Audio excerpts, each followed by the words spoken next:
Sean muy bienvenidos una vez más a nuestro programa Producción Animal, como todas las semanas acá por la pantalla de Chacra Televisión, acercándoles la actualidad y la palabra de los distintos representantes de la industria cárnica. En esta oportunidad vamos a dar comienzo con lo que fue una charla con un diputado nacional por la provincia de Formosa, contador y también productor ganadero, Ricardo Burjaile. Con él hablamos de un tema candente que es el cierre de las exportaciones, la posibilidad de una nueva apertura, esta charla que se produjo con el nuevo ministro y por supuesto temas como ley ovina, economía circular y otras tantas cuestiones que nos preocupan a los que estamos en esta industria. Así que escuchamos a Ricardo y a todo lo que nos tenía para decir. En comunicación virtual con Ricardo Burjaile, diputado nacional, que va a conversar con nosotros para Producción Animal. Ricardo, muchísimas gracias por esta comunicación. No, por favor, gracias a vos por la nota. ¿Cómo estás? Bien, bien, por suerte, con muchos temas de actualidad y con muchas consultas para usted. Por un lado, ¿qué sucede finalmente con las exportaciones de carne de todo tipo, pero sobre todo vacuna?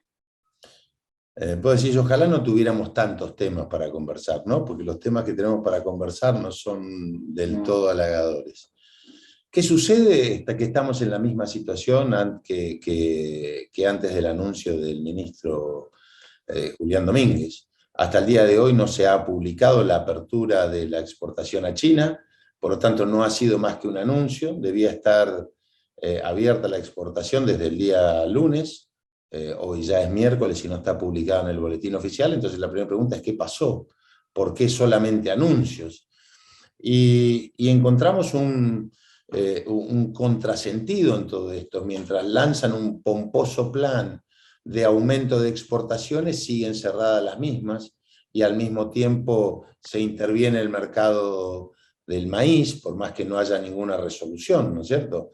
Entonces, todas estas cosas son contrasentidos que hacen que haya una imprevisibilidad importante en todo el sector. A mí me extraña mucho que se anuncie una medida y no se publique. Me extraña que el gobierno no reconozca cuál es la gravedad de la situación y que ya todo el dinero que han perdido los productores, el Estado, la industria frigorífica, que hemos perdido clientes en el mundo, y un cliente tan importante como China, que hoy estamos sin proveerle, con Brasil, con el mercado cerrado. Entonces uno se plantea ¿qué está pasando? ¿Por qué se anunció y no se concretó hasta el día de hoy? No hay respuestas a eso. Bueno, como diputado de, como diputado de la oposición, cabe preguntarle qué sucede, porque estos cambios de ministro fueron un tanto sorpresivos, se deben como consecuencia a la mala elección del oficialismo, pero por otra parte se esperaba otro tipo de diálogo y otro tipo de conclusión en los hechos que, como bien usted dice, pareciera que siguen por la misma línea. El diálogo es necesario, pero no alcanza solamente con dialogar cuando tenés cuestiones que tenés que resolverlas inmediatamente. No alcanza con decir nos sentamos a dialogar y seguimos dialogando cuando tenés que tomar definiciones y determinaciones. La presión impositiva al sector cada vez es más fuerte, el tipo de cambio cada vez, la brecha es mayor, en cualquier momento llegamos casi al 100% de la brecha, estamos en el 90% de la brecha, eso hay que agregarle los derechos de exportación. Entonces a mí me parece que el diálogo tiene que ser conducente y ese diálogo no puede ser una charla, tiene que ser en pos de una construcción, porque si no termina siendo eso, nada más que una reunión entre dirigentes y el ministro, y lo que hay que apostar acá es algo constructivo. El ministro antes de asumir sabía lo que estaba pasando. Yo creía que el ministro tenía bajo el brazo el ok del presidente o de quien sea, uno no sabe de quién es el ok, para producir estos cambios que hacen falta. Bueno, hasta ahora no se produjeron.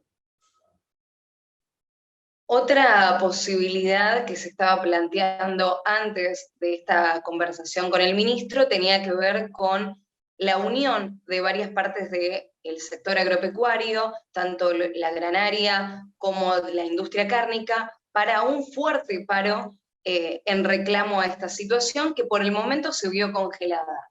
¿Cómo ve esto al respecto? ¿Hay posibilidades de que continúen los reclamos o por ahora no?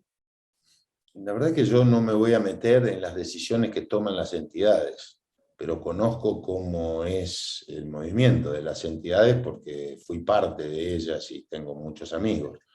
Pero las entidades habían dicho que iban a esperar a las elecciones para no politizar un reclamo. Han pasado las elecciones, prudentemente han esperado el cambio de ministro. Han esperado prudentemente ese cambio de ministro. El ministro hizo anuncios y hasta ahora no se concretaron. Creo que la gente lo que está planteando y lo que está necesitando son soluciones. Y si no hay soluciones, seguramente se los estará empujando hacia una medida de fuerza, ¿no? Que yo creo que la medida de fuerza no la quiere nadie, porque los productores no quieren hacer medida de fuerza, quieren soluciones. Y el gobierno creo que tampoco le sirve. Por lo tanto, lo que hay que hacer es abordar la temática, porque hasta ahora es incomprensible. El ministro ha dicho que no sirve lo de la vaca, bueno, pero al mismo tiempo dice que el trigo, el maíz y la carne son bienes culturales, en el mismo momento que anuncia un plan de 100.000 millones de dólares y creación de 700.000 puestos de trabajo, una ley que hasta ahora no llegó al Congreso, hasta ahora no ha llegado la ley al Congreso. Bueno, entonces uno ve que hay un montón de anuncios y ninguna realidad.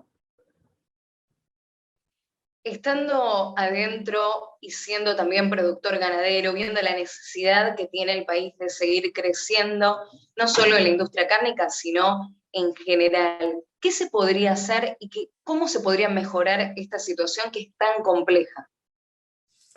Los ciclos biológicos no son los mismos que los ciclos políticos.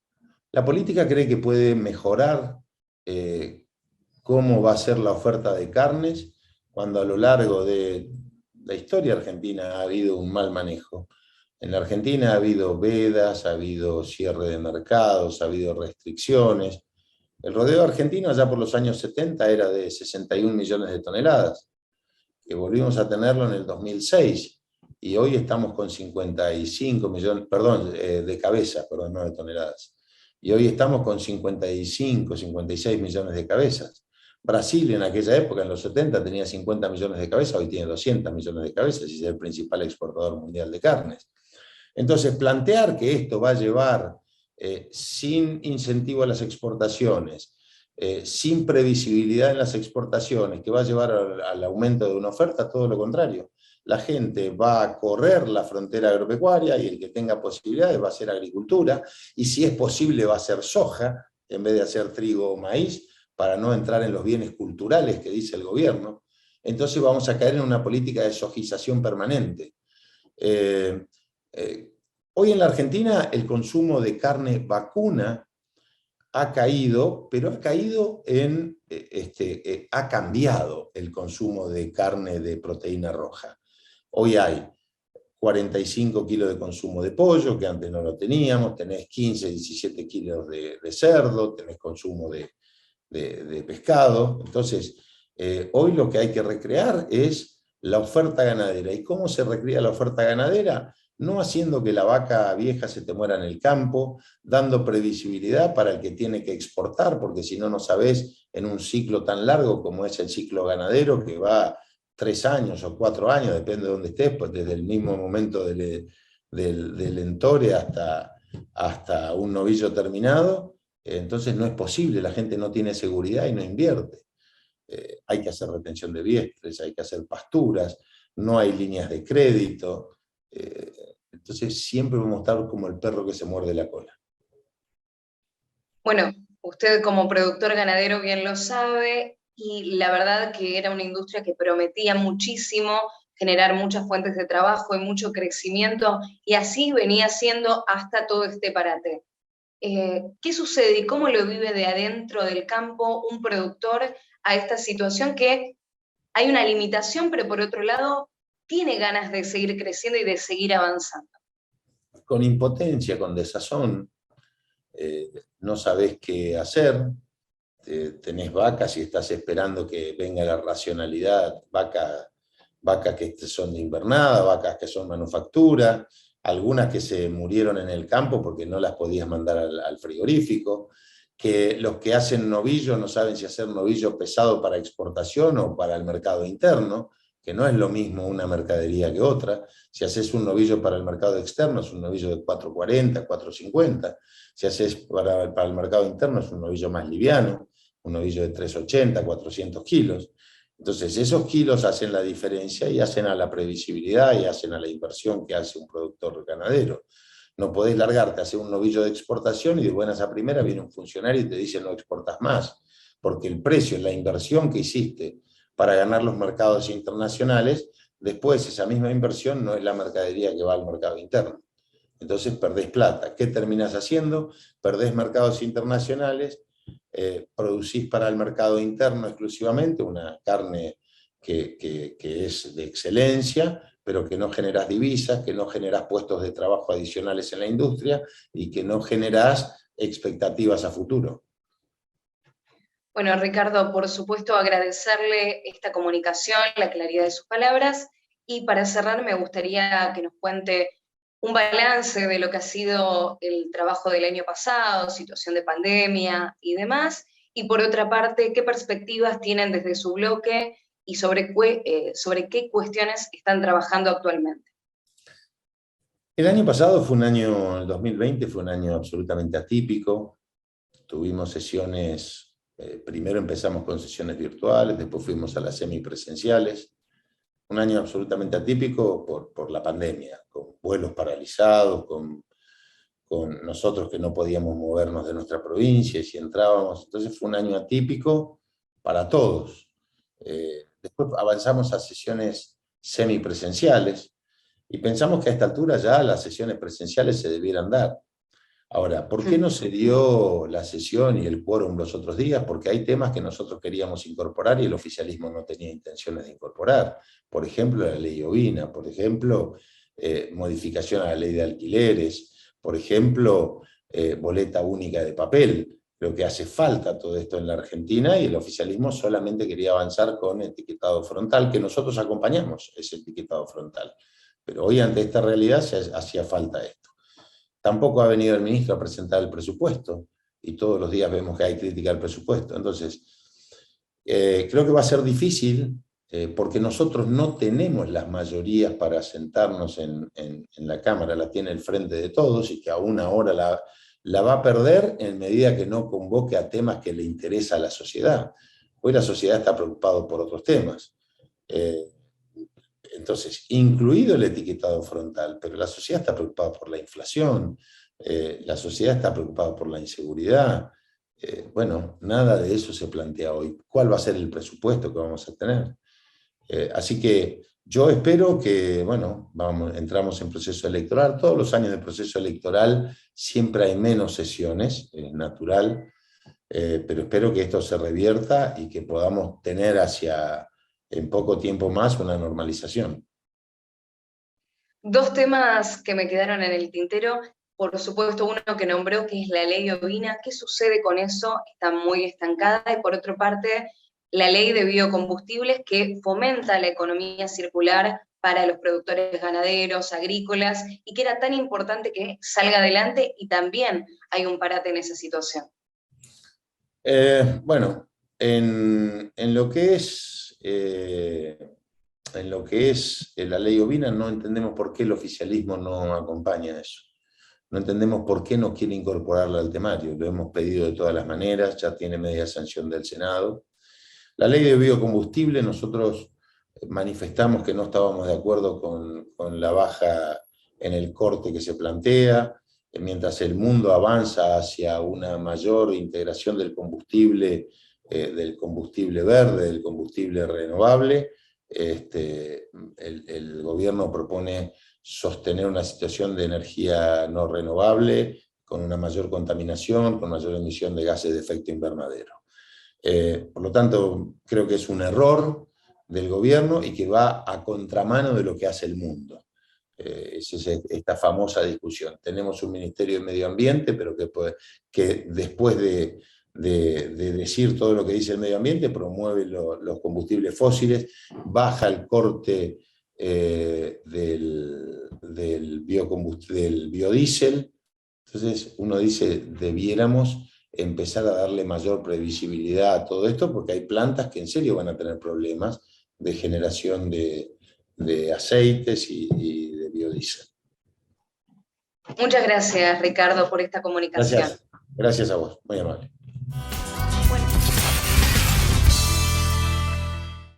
Y allí lo escuchábamos a el diputado nacional Ricardo Burjaile, que hablaba sobre cierre de exportaciones y otros tantos temas candentes en la agenda del Congreso Nacional.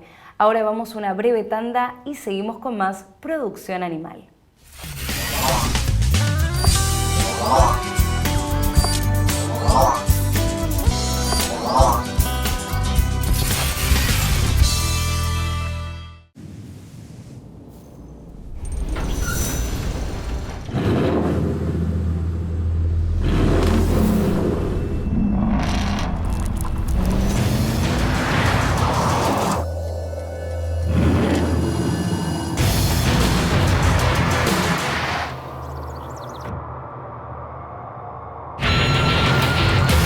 Amarok V6, la más indomable de las Amaroks.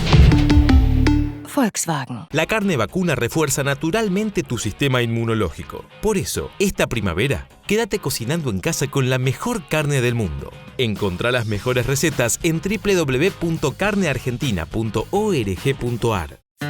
Sabemos muy bien el esfuerzo que hacen miles de argentinos que trabajan e invierten en nuestra tierra. Y queremos estar ahí para acompañar e impulsar su negocio, haciendo que su día a día sea más fácil. Si el campo evoluciona, evolucionamos todos. Galicia, siempre junto al campo. Rotoenfardadoras Mainero, un negocio redondo, alta capacidad de compactación, gran productividad y el mayor rendimiento, con atador de hilo y red y sistema de cúter o tradicional. Hable hoy con su concesionario Mainero, tenga el mejor equipo, los mejores rollos y cierre un negocio redondo. Mainero. En todos los ambientes, con todas las tecnologías, nuestras 25 variedades de soja con genética elite te garantizan el máximo rendimiento, porque eso quiere decir DM, que nuestra soja da más. Elegí la tuya en donmario.com. Somos Jacto, desde hace más de 30 años en Argentina. Cada mañana tenemos un nuevo compromiso con usted en el campo. Somos especialistas en soluciones innovadoras para su negocio, ya reconocidos por productores de todo el mundo. Nuestras máquinas, equipadas con tecnología de punta, colaboran para aumentar la productividad y rentabilidad de su cultivo. Nuestro lugar es y será a su lado siempre, porque nacimos y evolucionamos, oyendo, mejorando y creando nuevas formas de ayudar al profesional del campo. Estamos aquí por usted, hoy y todos los días que vendrán. Jacto, nuevos tiempos, nuevas soluciones.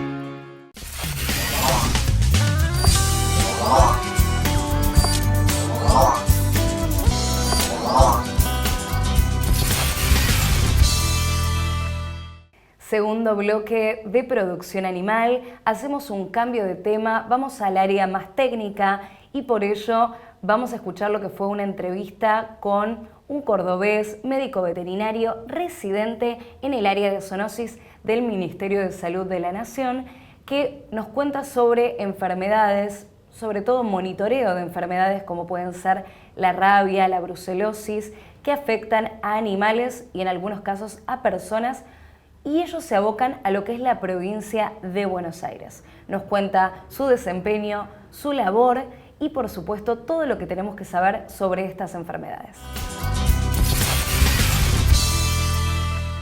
Ahora en comunicación virtual con David Ceballos, médico veterinario que trabaja en el área de zoonosis del Ministerio de Salud. Muchas gracias, David, por tu comunicación y por contarnos sobre tu labor. Hola, muchas gracias a ustedes. Saludarlos desde la Residencia de Zoonosis y Salud Pública. y agradecido por la invitación. Bueno, contanos, ¿cuándo comenzó tu trabajo dentro del ministerio y cómo fue este desempeño en el área y la residencia de zoonosis? Bueno, yo estoy en tercer año de la residencia. Hace 2 años que estoy trabajando y especializándome dentro de lo que es el departamento de zoonosis urbanas. Lo que hacemos es una de las pocas residencias veterinarias en salud pública en las cuales uno puede especializarse. Así que en eso estamos, digamos. Bueno, para nosotros es muy importante contar la tarea que realizan los jóvenes en todo la agroindustria y puntualmente zoonosis es un área que pocas veces nos interiorizamos. Por eso es muy importante poder visibilizar la tarea que realizan, ni hablar en el Ministerio de Salud de la Nación. ¿Cuáles son las principales tareas que vos desempeñás y el equipo que está junto a vos?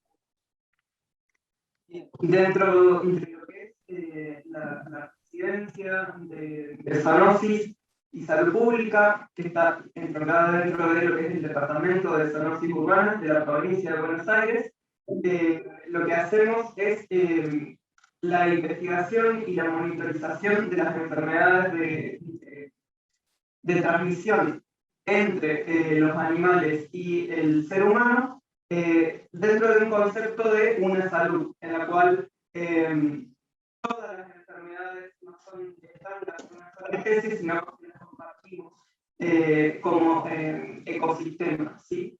Entonces, lo que nosotros hacemos es vigilar el desarrollo y cómo se van dando a lo largo del tiempo de diferentes enfermedades, tanto rabia, leptospirosis, brucelosis, son algunas de las enfermedades con las que nosotros trabajamos.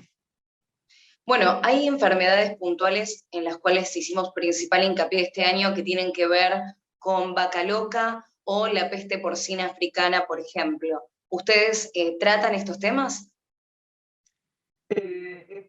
Nosotros, dentro de lo que es el departamento, monitoreamos sí, todas las enfermedades zoonóticas.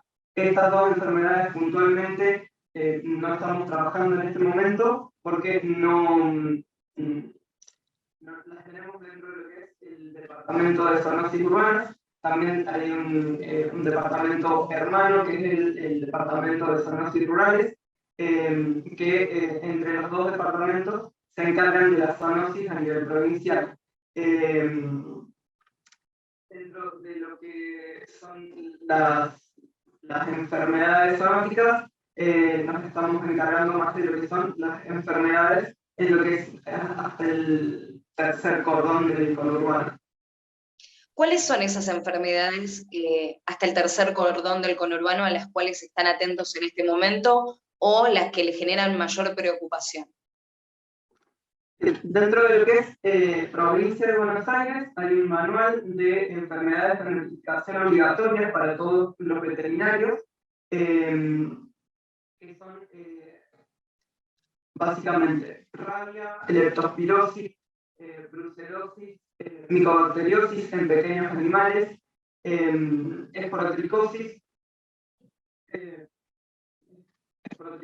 brucelosis, son 9 en total, junto con la vigilancia de SARS-CoV-2, la vigilancia clínica, ¿sí? Para ver si hay alguna modificación en la epidemiología de SARS-CoV-2. Por ejemplo, una de las que nombraste es brucelosis y nosotros hemos conversado hace muy poquito nada más con gente del SENASA y me interesa saber si trabajan de forma articulada con el SENASA para justamente prevenir y estar atentos ante estas enfermedades de infección y sobre todo cómo pueden llegar a los productores o aquellas personas que están en contacto con estos animales que poseen enfermedades. Sí, nosotros el trabajo que hacemos es por 2 vías, ¿sí?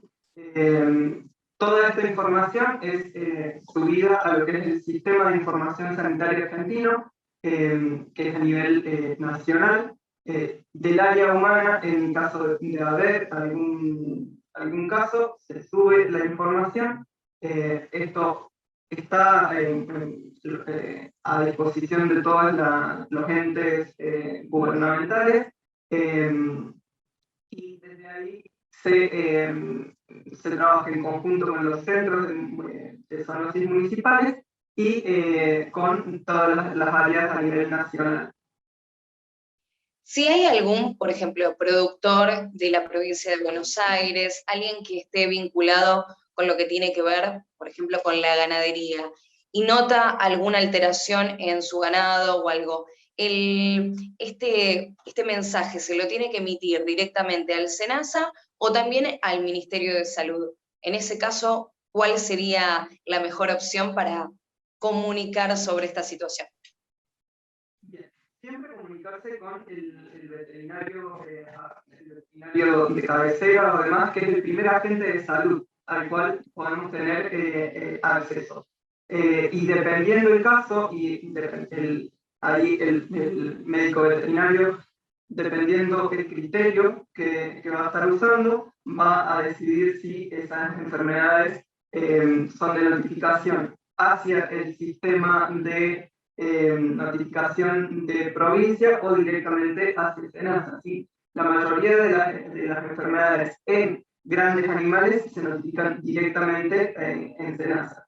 En el sistema que les comentaba del manual es para pequeños animales.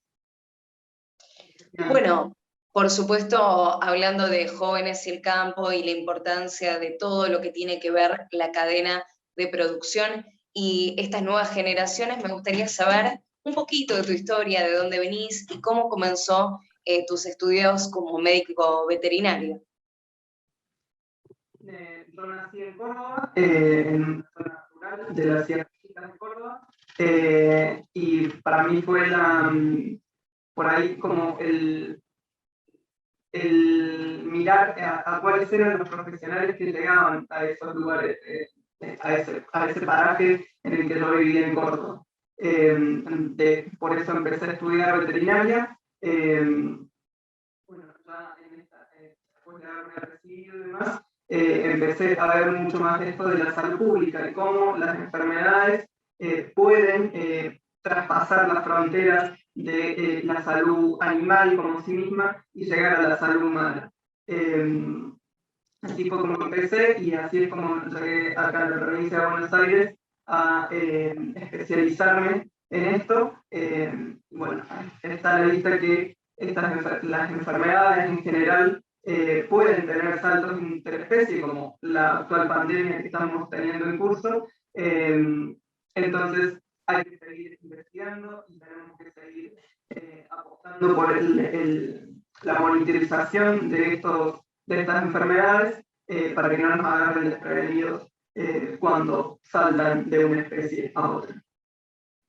Bueno, David, muchísimas gracias por esta comunicación, por la claridad de tus palabras. Y por último, me gustaría cerrar con por qué te resulta importante que nuevos jóvenes se sigan capacitando, sigan integrando los distintos sistemas e instituciones, y qué mensaje le podés decir vos a algún chico que se encuentra en la provincia y también tiene deseos y ganas de lograr, no sé, un lugarcito como el tuyo.